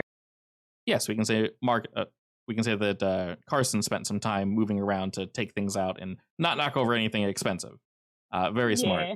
As we set We that would all up. definitely have to, because my ritual takes up a lot of space. Yes. And Kaiba definitely needs to spend some time setting this up. I'll ask for that roll in just a moment. But Margot, upon entering the threshold, if you will, of the living room, you feel your skin begin to crawl. And instantly, upon getting closer to the couch, we can say that you saw where his projector was up in his office. So one of you was able to grab that, bring it downstairs. Fortunately, they have a screen that pulls down right in front of the TV, and you're able to set it up somewhere that logically makes sense, that can indeed be viewed here. In fact, it sets up quite nicely. Unsurprisingly, they have a very solid setup here. While you're kind of getting things clicked into place, though, Margot, and checking your surroundings, not bothering Kaiba so he can focus on what he's doing, for the briefest of moments, you feel something breathe very slowly onto the back of your neck. Oh. Second time. We'll spin around and see what's there. Carson, he's moving a vase. Do not do that again. Don't do what? Breathe in the back of my neck. Why would I breathe on the back of your neck? I will shudder and look back at the TV screen. Are we ready? Yeah. Why would I breathe on the back of your neck? Think about this critically. I am. Shut up. Let's do it. All right. All right, turn off the lights, and I'll put in earplugs. Bloody Mary or whatever. With everything set up precisely the way we need it to be. Kaiba, now, finally, is your moment, your time to shine. Everything is set up the way you need it to. Candles are burning. Various trinkets and such that you were able to bring with you are precisely where they need to be placed. Or wards that were placed priorly are secured. Margot is secured. Do you want to start the tape before he begins to initiate the ritual, or ritual first and then start watching the tape? I want him to get as manifested as possible. So, like, have her watch it a few times, I guess, until she can describe it with about as much as detail as the blog, I guess, the guy in the blog. Alrighty. Like, I'm not sure what kind of metric I would base that on, but but we want it to be physical, as much physical as possible. Indeed. Kaiba, I would say for you to remain focused on your chanting, whatever you're working on, you very much do not want to view this tape. You need to focus purely on what you're doing and take cues from your party members. I'm basically watching. I have earplugs in. Yeah. I want to say, and I'm watching Carson, who is going to signal me, I guess. Yeah, you need to definitely be as focused as possible. Nothing can throw you off. And as we begin, Margot, you hit play. You take a seat down on the couch, and it's quite nice. And the scenes that were described to you via your handler begin to play out. Very grainy. It looks as if water or other liquids were spilled onto this reel. Fire and smoke must have gotten to it at some point, because it's very unclear as to what the hell you're really looking at. You only know because you've been told multiple times, and the size of this man's projector is quite impressive. It's almost sickening to watch, though, with how much the image is shaking. And you see it grow closer and closer to Marissa. She turns. There's a scream. And the scene resets from a new angle. And again, and again. 2 scenes play out, 3, 4, 5. They told you before that the reel was 68 seconds. Well, it's grown slightly longer now. And while it's playing out, Margot, that breathing on the back of your neck is more present now. It's more noticeable. You almost feel a scratching sensation, a scraping. You don't think the skin's been penetrated, but you feel as if it's getting close, like it's marking itself. There's nails running over the thin hairs on your skin. Instead of repeating, was there any pattern in the length? Not any repeatable pattern that we're aware of. Like, were they all about 5 minutes long, basically? No. So it seems that, I guess to rewind slightly, the guy that described his first one, that's the only played out like twice. And then he instantly watched it again. So upon looking at all this, it keeps playing out. You don't know if each of these scenes coincides with a singular day in which Marissa was away from the tape, but it's damn close to it. Does her outfit change? Yes, ever so slightly. Very difficult to tell, but there are subtle differences. And as the tape continues to play, as mentioned before, a new one sprawls out before you. Same angle, different angle, same setup though. The room around you grows colder. For you, Margot, everything is enhanced. You feel this insane calling in the back of your mind that you need to leave now. You need to cease watching this tape. But at the same time, another part of you, difficult to distinguish from the first, continues and says, no, you need to keep watching. This is the key to your salvation. This is the only way to escape this hell, is to watch the tape again. You have to do it. And as you are watching the tape, Margot, an entirely new scene plays out before you. The pressure in the room increases substantially to the point where both Carson and Kaiba can feel it.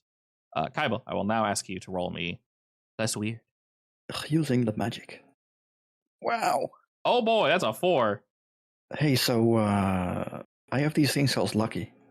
You want to use luck there? Might be a useful one for luck, yeah. What happens when you use luck? Well, you know that piece of backstory I had with the cult? Oh, you discover something now. It was related to Jesus. Something you were involved with years ago. Okay, cool. I mean, that might have already been the case, but now it's official, I guess. Alrighty, so we are indeed using 1 luck here. Yeah, which makes it a succeed, right? Full 12, I believe. Yep. Yeah. Well, I mean, I don't have successes, so, or critical successes. Correct. All right, so go ahead and mark that as used 1. And initially, Kaiba, you don't feel as if you made a mistake, but you do feel as if something here does not want you here at all. Fortunately, you're able to push this in the back of your mind. You have prepared sufficiently. It will not throw you off your game. Margot, paying close attention to the tape as this new scene plays out before you. You are not watching the scene.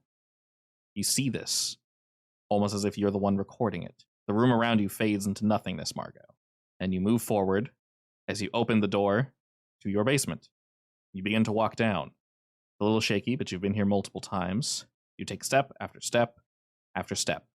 Of course, you're down here to acquire your various gardening tools and such. You've been down here a million times. And as you begin to move about, you hear something stir just above you. And you check. As you look up, it's probably just Jack. He's running around the house again. Really need to remind him to not play ball in the home. As you begin to turn, you have what you need, and you go to ascend the stairs that you've ascended hundreds of times. 1, 2, 3, 4, 5 steps. You go to take another, and suddenly out of nowhere, that presence, that pressure that was surrounding you, it's here all at once, and it's horribly intense. It rakes at the back of your mind. And as it does, your foot sinks past the step, the wood shattering as your entire leg, almost up to the halfway point of your thigh, just sinks down past this way. And you can feel the wood cut into your thigh and scrape up along. You know, if you pull up, you're caught like a fish or a small animal in a trap. It'll only cut in deeper and deeper. All of the splinters piercing your flesh and not letting you go. You go to scream for help, but you feel as if that entity that's been haunting you, it's been creeping along your side, it's here with you now, and it's holding you almost in an embrace. And it ensures that you will not be moving from this point. You're going to suffer. You're going to be here a while. It's going to hurt. And you want to scream, but you can't. In fact, you've been screaming for the past 5-10 seconds. But you notice this thing's arm has been wedged down your throat up to its elbow, if it even has one. And this cold, sticky substance fills you. It's horrifying. And all at once, you're brought back into the living room. Carson, were you watching the red reel that Margot was gazing upon?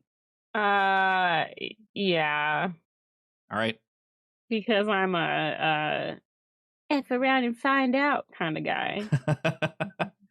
For Carson, go ahead and roll stress to keep it together. You can roll plus cool. Margot, you roll the same thing but plus weird. If you want to use your +1 forward, you very much can. That felt dangerous. Yes, I would. Excellent. All right, you're going to get a singular wedge added. Where would you like to slap that bad boy on? That's agitated because this monster just pissed me off. I am not surprised. You don't do that to a fellow female. A female? One of the femalians? Actually, anyone in general. That's kind of awful. Yeah, it's pretty not great. And Margot, suddenly you're back here. The scene I described to you played out exactly as is. Carson, the scene that played out for you, you saw this from a different angle, as if something was waiting for Margot, which was actually Marissa within this basement. You almost saw it from the perspective of this entity, this thing. And as the scene continues to play out, you're all focusing on this reel. As the scene finishes, it's just light at this point, blank, the reels and slides still dirty, but notably, for you, Carson, at least, because you're watching from the outside, it seemed a little clearer. Ever so slightly, you could see more detail.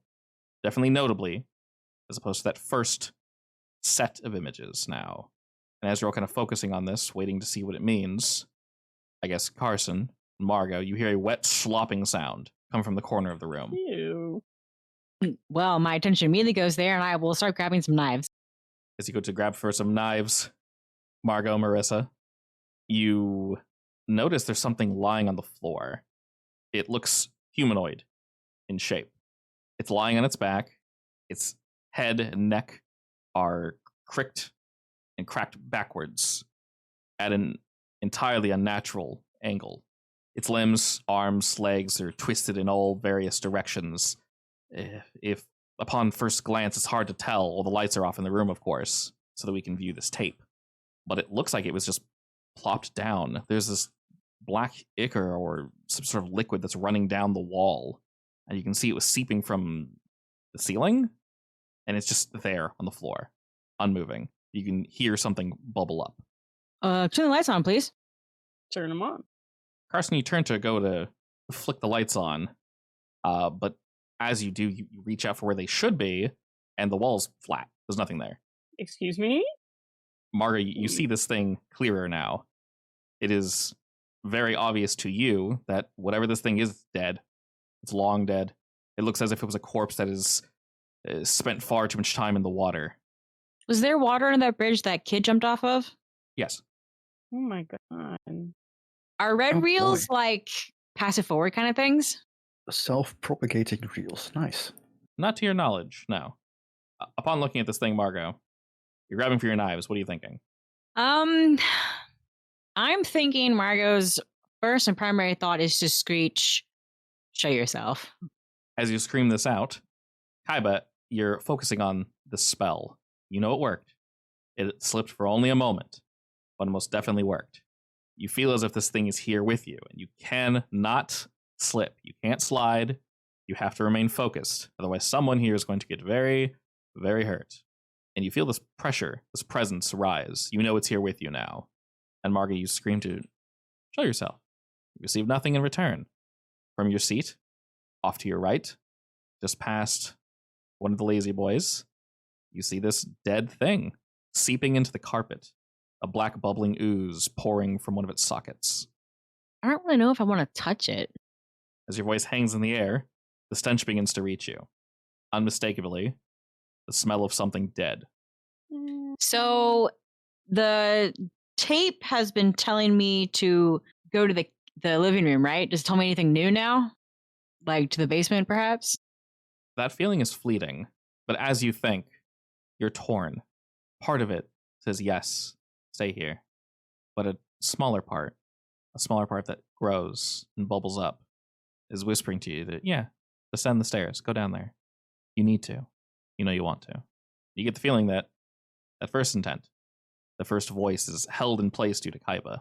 Whatever he did is holding this presence here where we are now. So I want to stay here then. I think I'm holding back the bad stuff, so you should listen, I guess. So you should go down there now. The loudest voice says stay here. The smaller voice says go down. And the louder voice is the one that I'm holding back, right? Correct. Carson, what are you doing? Margaret just shouted.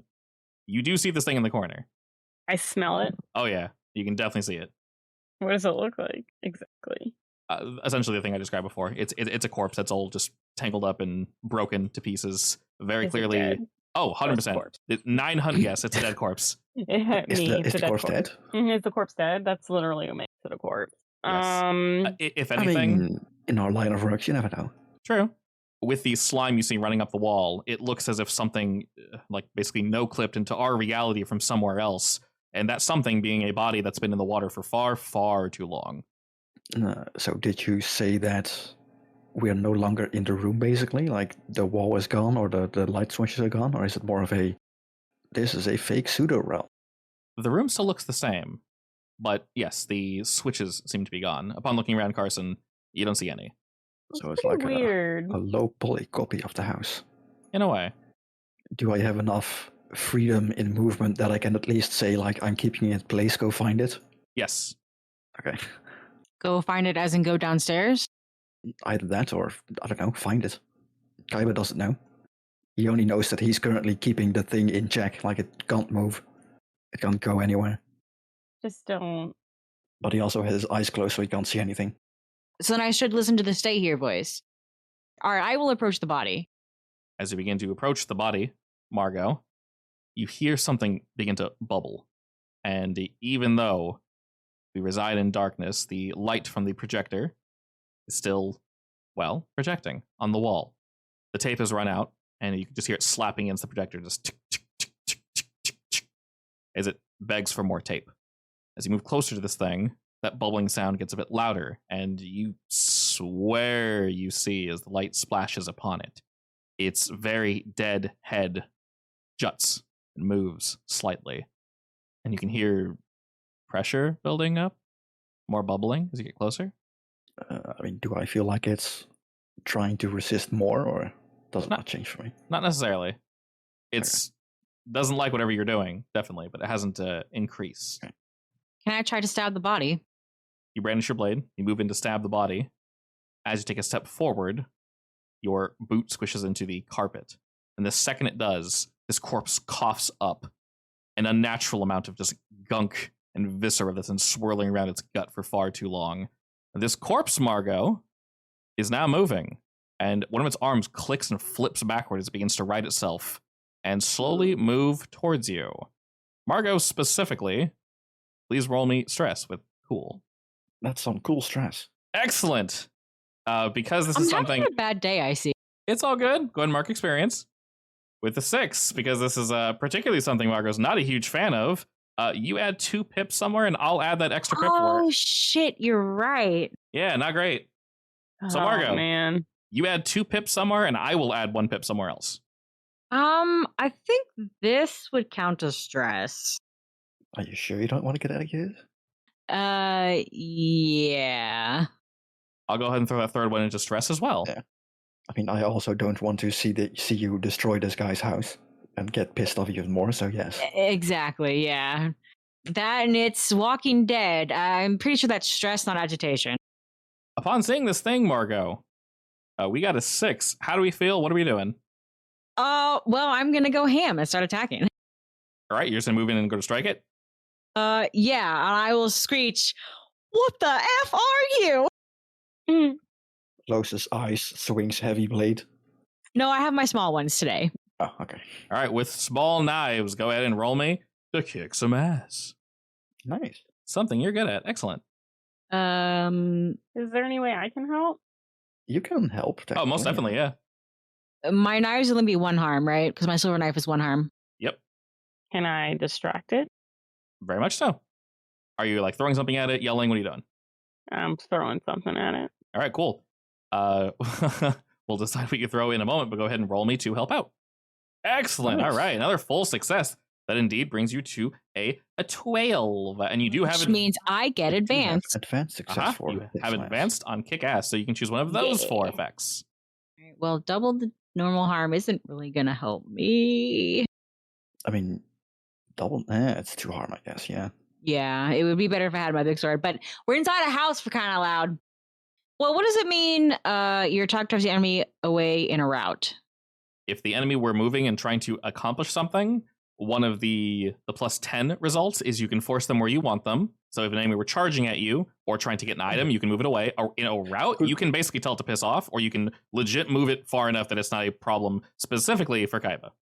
Could you say that as part of that routing, you pin it down so that I no longer have to focus on the magic? I don't think even if I pinned it down, you'd be able to help, because I think it's probably weaker just because you have the thing active. Probably. I mean, Yes. it can't move. That's Yeah. definitely something. So it's more than just the physical representation that's being held down, it's this presence. I'm going to do the first. Okay, you hold the advantage and everyone gets +1 forward. Yeah. Alrighty, so yourself included, Margot. Everyone gets a +1 basically to the next roll of your choosing as you move in, and we're only doing 1 harm, but that's fine. It doesn't really seem resistant to you in any way, shape, or form. You are going to take harm as it strikes back out at you, though, Margot. And what it's going to do is, yeah, knives, somewhat problematic, but you can get in there pretty easy. You're not really sure this thing's weak point is, but you move in all the same.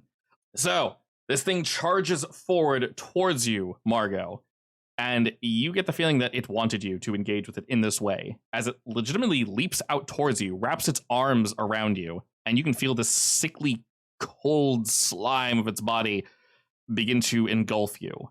Its flesh, its melted self just begins to slink itself around your flesh as you're stabbing into its back and stabbing it.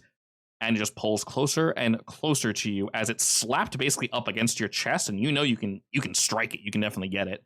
But it's now on you. So you'll take 2 harm with your armor, reducing it by 1. That means you only take 1 harm. This isn't going to work very well if we just exchange 1 harm. Now that it's on top of you, Margot, you can hear it gurgling and burping, and from its mouth, more of that gunk begins to flow forth, along with a string of bones. More bones than this thing should probably have, with meat desperately dangling and hanging on, and you can see all the gunk is like connecting everything together. Nothing breaks apart. It doesn't spill out as if poured forth from a bucket, more so as if it's somehow connected via this viscous fluid. And as you see this arm vomit over Margot's shoulder and kind of slap onto the ground, it is effectively like a 4-segmented arm, Carson, that you can see now behind Margot that is currently limp but twitching, ready to move at any moment. What do? It's about to do what to Margot? You're not sure, but it doesn't seem great. It's currently hugging her, the whole thing. Oh, God. I'm gonna... Can I try hitting it? Very much so, yeah. What are you getting it with? What's in the room? Plenty of things that are pretty expensive that you could definitely break. I'll say the thing you threw was one of the vases, and I'll add one extra harm onto the damage that it took since you helped out fully successfully. Okay, is there anything I can pick up that's a little heavier than that? Can I roll my armory and say that whatever I have prepared, assuming I succeed or fail, is in the room for them to use? Yes. Okay, that's good. Excellent. 10. Apparently, whatever we need to kill this guy, I have it. All right, Plenty of well, it. So what do we need? I don't know. I made an assumption. What is that assumption, Jim? Like, I was going from the perspective that it was some kind of, I don't know, curse, I guess. It's also very viscous. Could we, like... I brought a mop. a mop. Well, I was thinking something to maybe harden it, make it difficult to slosh and move. Hey, Yes, so like some we'll kind of say... powder. I don't know. Yeah, we'll say, Carson, basically there's something... you have plenty of it, so you're able to use it multiple times. This will only help you and Margot. It's essentially a powder. We know a lot of ectoplasmic beings can come indeed in the form of a liquid, and this can basically, if applied properly, freeze them at a rapid pace, allowing us to essentially deal more damage to them. So if you wish, you have plenty of this in your pocket in a very, very, very safely stored. This stuff is incredibly dangerous. I'll use that then. Alrighty. I would actually say roll, not kick some ass, roll act under pressure, because you're going to essentially help Margot. You're going to keep attacking it, I assume? Yeah. Oh, you bet your ass. Okay, so then roll act under pressure instead, basically to assist with Margot, but you need to get close enough to apply it to not, get smacked. Nice. All right, with another 10. Ooh. You move in, Carson, with the stuff. You're able to uncap the device that you have, and very carefully you apply it as quickly as you can to the areas it has exposed, but doesn't have Margot exposed. and both of you can hear it very rapidly freezing and cracking. And as it does, the creature attempts to howl out, but more bubbling fluid splashes outward, getting on your shoulder, Carson. Not burning you, but it smells absolutely awful. And it lets off this just horrendously wet, vomitous sound as more of itself just regurgitates from deep within. So much of this liquid pours out of its mouth and slops onto the floor, sinking into the carpet. You're not sure entirely where it's coming from, as its body could not support this much mass. And Margot, you see it freezing up. What do you do? Can I take a skill out of my brother's playbook and just start stabbing it in its all its systematically stabbing it in its vital points? Of course. Roll the kick smash again. You have this +1 if you want it. Remember, you cannot apply it after the roll. It's before. Sure. I mean, if you crit again, Indeed. you Feedback can just keep loop. giving it. Wow, I needed that at +1. Yes, you Definitely did. did. Alrighty. With a mixed success, we'll deal harm to each other. Since it has you currently grappled, Margot, but fortunately, you have it kind of counter-grappled this weird, frozen, roundabout way. It holds on to you further. You can feel the ribs moving up along yours, like a hollowed-out centipede or something moving up along your body. And it grips onto you further. You can feel, fortunately, your armor is preventing this to a degree. Something spiny is bursting forth from these bones. It's attempting to dig into your flesh. You can feel it raking up along your arms as if it's producing small spines that stick into your skin and then slowly rake upward, exposing you further to this disgusting liquid. Fortunately, you're able to stab, and just absolutely get at these frozen bits. The knife does 1, but I'll have it do an additional 2, which will do 3 harm to it. Margot, as this thing rakes into you, that'll be 3 harm minus 1 from your armor, so you'll be taking a dose. Not unstable, but clearly this thing is focused on you, Margot. And as it's worming its way up your body, holding you tighter and tighter, you can see Carson very clearly from where it currently stands. The frozen bits are flaking off and breaking away, no longer able to be exploited. This thing, Margot, you get a very, very deep, horrible feeling that it's focused next on pouring down your throat. It's moving towards your head, and you know deep down it's trying to do the exact same thing you saw. Well, instant reaction would be to try and shove it off, but I don't know if that would work with the fluid with the mind of its own. Yeah. If you succeed, you might be able to. Now you're tempting fate. Just eat some of the powder. Won't be able to go into your mouth then. Is the powder poisonous? Probably yes. Yeah, it'll kill you. You'll still die, just not by the monster. Yeah, you know how our insides are nice and wet and smooth? Freeze all that. Yeah. What is the powder being carried in? Like a thermos, basically. Do we have several thermoses worth, or just a couple, or one or We two? have plenty Carson has because plenty. I rolled a 10. Yeah. Oh, can someone toss me one, and I will dump it on the fluid that's probably on my chest Yes. to slow it down? Can I throw it over? So are you trying to get it off you, Margot, or freeze this for someone else to get it off you? Is it very, very intent on me? The next thing it does is going to be that. Yes. I mean, do remember you ate the weird jelly that turned you into Marissa, so Yes. You are Marissa now. it does not care for Carson, I'm pretty sure. Yeah, I think I want to freeze it because I think I'm gonna need extra help getting it off. Sure. Carson, I want to have you roll to toss it. We have plenty of these. And Margot's in a relatively solid position, but I will have you, Margot, roll to act under pressure to not get this shit on your skin as you're attempting to freeze the parts around you. There's no way in hell I'm not gonna get some on me. If you're very careful. Bullshit. If you Hey. roll a 20, Roll a 10. Full success. 12. Mixed success. Why not? Excellent. It's a few more burns. What's the big deal? So I will say this, Margot. As you catch midair, Carson has tossed you another one of the canisters. You know there's plenty enough in here to freeze the area that you need to have frozen. The light, though, bounces off this thing's slimy carapace once, and you can see that arm that vomited out, it just continues vomiting, and you can just hear it splashing to the floor, attempting maybe to hide what its goal was. And you see this long, bony arm covered in ripped flesh snaking along the floor, slowly moving towards Kaiba. You know if you don't stop this thing, it is within feet of him, Margot. Your choice now is to either save yourself or stop this thing from reaching Kaiba.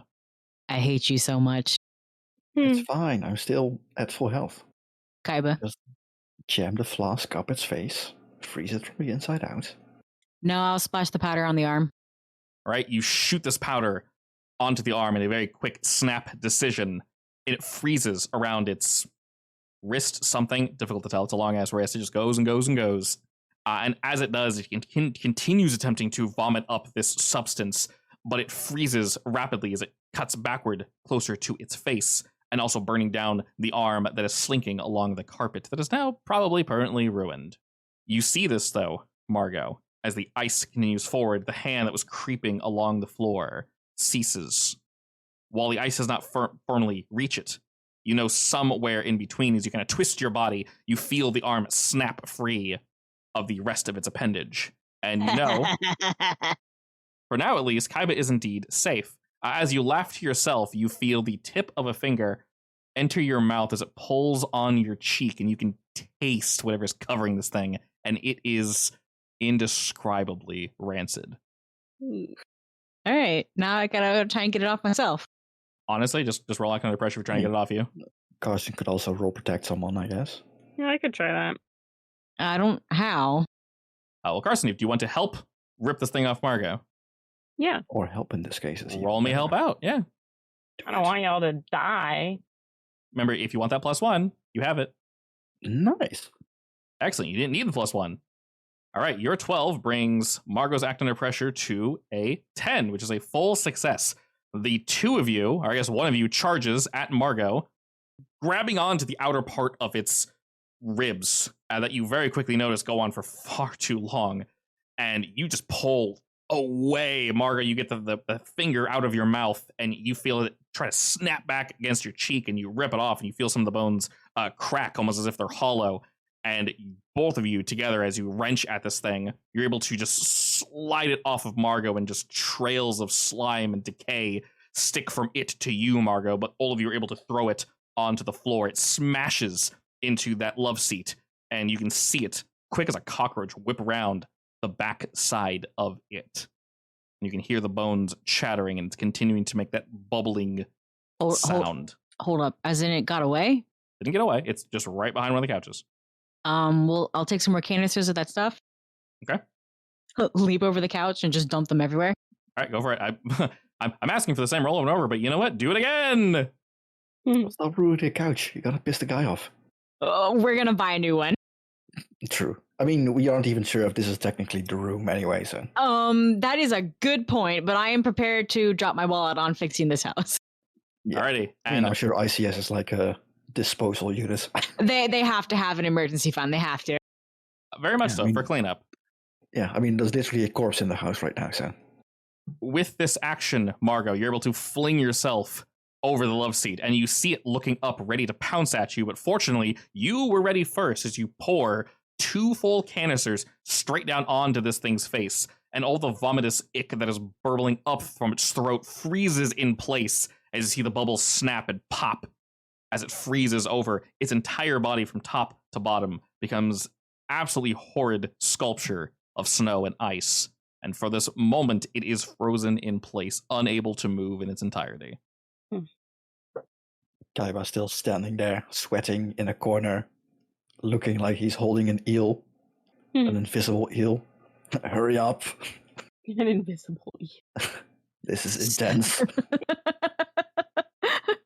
So, did stabbing seem to have any effect on it? Yes, so if whatever you do does not harm it, I will let you know. Everything you've done so far has very much harmed it. Then I And guess the I'll stab powder some more. The powder is helping, right, with that? 100%. It added extra damage to the roll. Nice. So far, I guess mathematically, it has sustained 5 harm. As you move down to strike at it, Margot, I will not have you roll, kick some ass. You're just going to finish it off, basically? Yeah. All right, as it is completely frozen, it cannot do anything back to you, so you will establish harm as one does. I said before that your knives do 1, plus 2 from it being frozen. It's going to take a total of 8 as you crash down onto it, and it explodes as your knife enters it. From every pinpoint direction that you see fit, Margot, you systematically take this thing apart. Frozen deep down to its core, it is unable to resist you in any way, shape, or form. And in this moment, you feel as if you have indeed dispatched it. Kaiba, while you feel that the immediate presence is gone, there's still some scratching presence at the back of your mind that refuses to leave. But you feel as if the thing that you intended to hold here in this place is indeed held in this place. Margot, instantly upon shattering this thing, that voice that's been telling you to stay here is gone. But that smaller voice that's been asking you, begging you, really, to come to the basement, it is there, but you do not feel compelled to physically go. You feel as if it's a mere whisper that only chirps up once in a blue moon.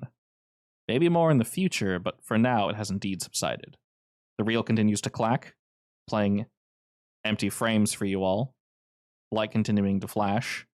The second voice that wants me to go to the basement, is it exactly the similar in feeling to this creature, or might it be actually something completely separate?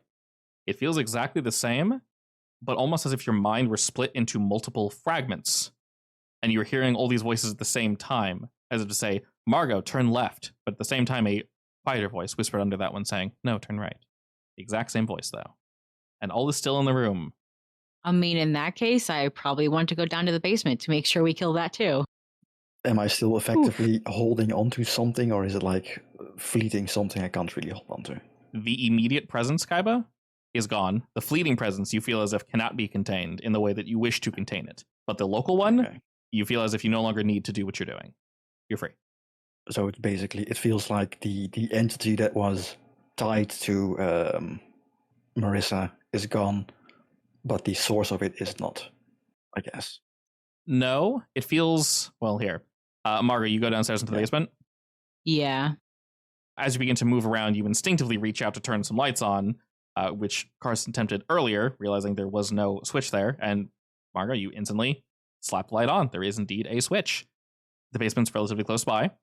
You knock it open, and maybe having bad experiences with basements in the past, this one's quite nice, actually. It's realistically undergone renovations to the point where someone could probably live down here if they wanted to. It's effectively a second garage for them. I have plenty of canisters in my hand, by the way, open and ready to spill. Of course. Looking down here, that same awful presence seems to be entirely missing.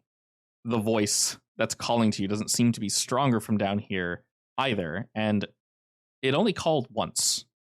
It's not persistent, but in a way, Marissa, you still feel tied to this thing, but you feel as if it's sleeping now. It's tired, but it will call you later. So I can't locate the source. Not precisely, no. You feel as if the source is coming from the real. You still feel the need to watch it for whatever reason. It might just be the baseline effect of the real, honestly. I mean, I'm tempted to smash the reel, but if we do that, then the reel's gone. And also, your boss will be very pissed. No, if I have to destroy something to save a life or stop a creature, they'll make do. Yeah, but I Yeah. don't think that's the case in this case, because it isn't forcing you to watch. All right, so if I have the sense to watch again, I will go upstairs and set it to play again. I mean, do the fight over again. I want this thing dead. After you this ordeal, Margot, you feel sick. After everything has calmed down and your adrenaline wears off, you're not sure if it's that thing was able to deposit anything into your body, or if the thing you consumed earlier is wearing off. But this watch me feeling, every step you take, fades further and further until it almost entirely vanishes. All right, well, then I guess we're done. With the lights on, it looks as if about half the damage you all saw was indeed caused. The carpets are indeed ruined. There is a stain running down the wall, and the love seat knocked over, and a vase smashed in the corner as well. But pretty bad. But, you know, in terms of walls being knocked down and ceilings being destroyed, could have been worse. Well, I'll call the I.C.S. emergency light and have them replace everything that's broken. As well as get... I assume the corpse is still there, right? Or is the corpse gone? gone. Huh. Ice and everything, gone. Well, Well, have them fix up the place as good as possible then. Before they return, preferably. I mean, yeah, obviously. As we did this at a... I assume we still have like at least half a day for that, so... Yes, we did this at a That seems relatively solid time. Well, it did take us some hours to set everything up. We can have them overnight, fix everything up. We'll give an emergency call to Emmanuel saying y'all need to be out for one more day. We're double checking everything's clean. We don't want Jack to get sick or anyone. We want everything wiped away. We want to double, triple check sure that nothing remains. Everything is fine.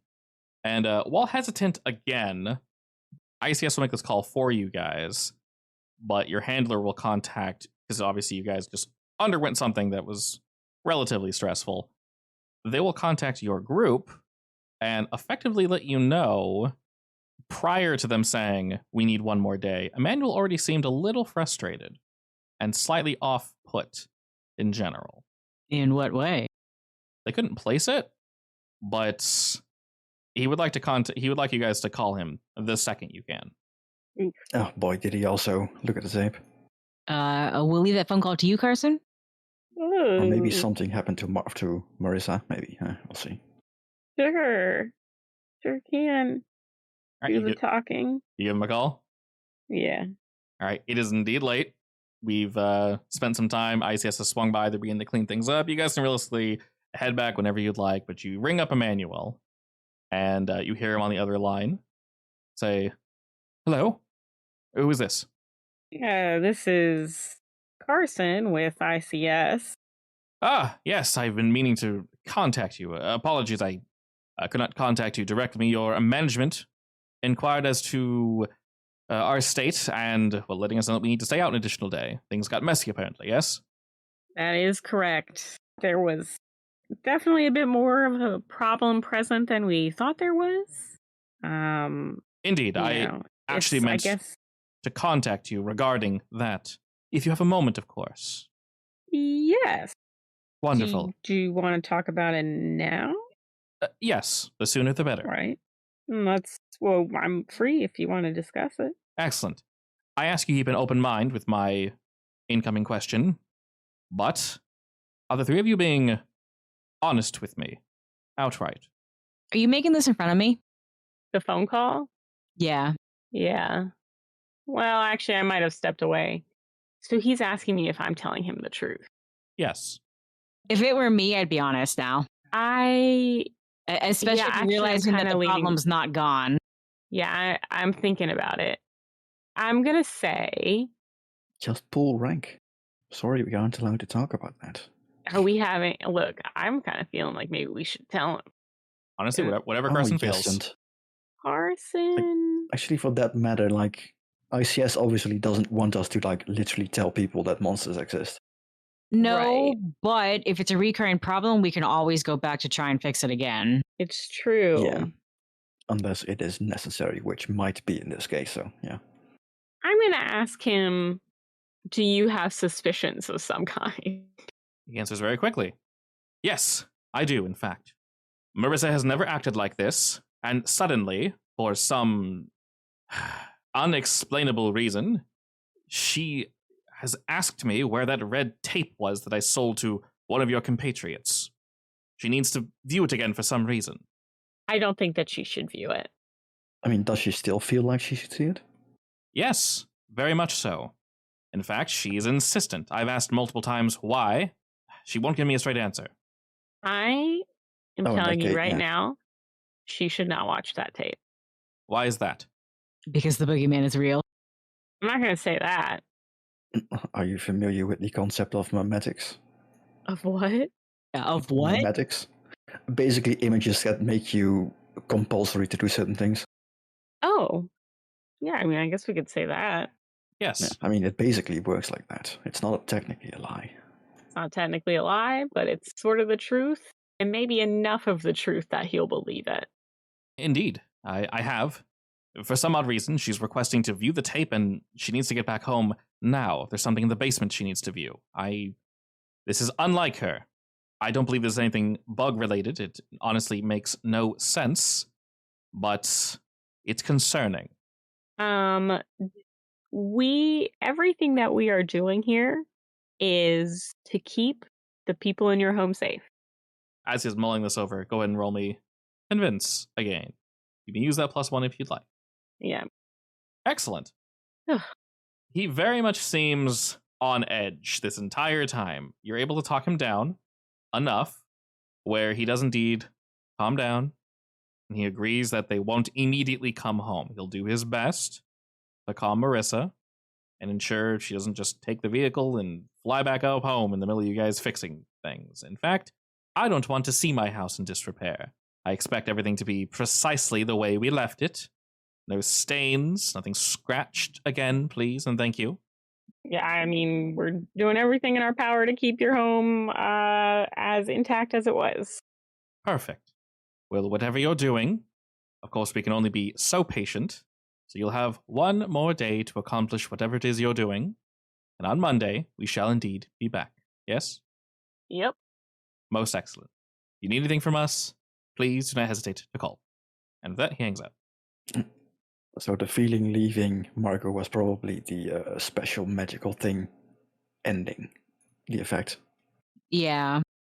So with all these new questions, unsure precisely where to go next, of course, we have a couple options and such. The three of you can mull that over as we basically think, what is the next plan of action? And we can decide all that next time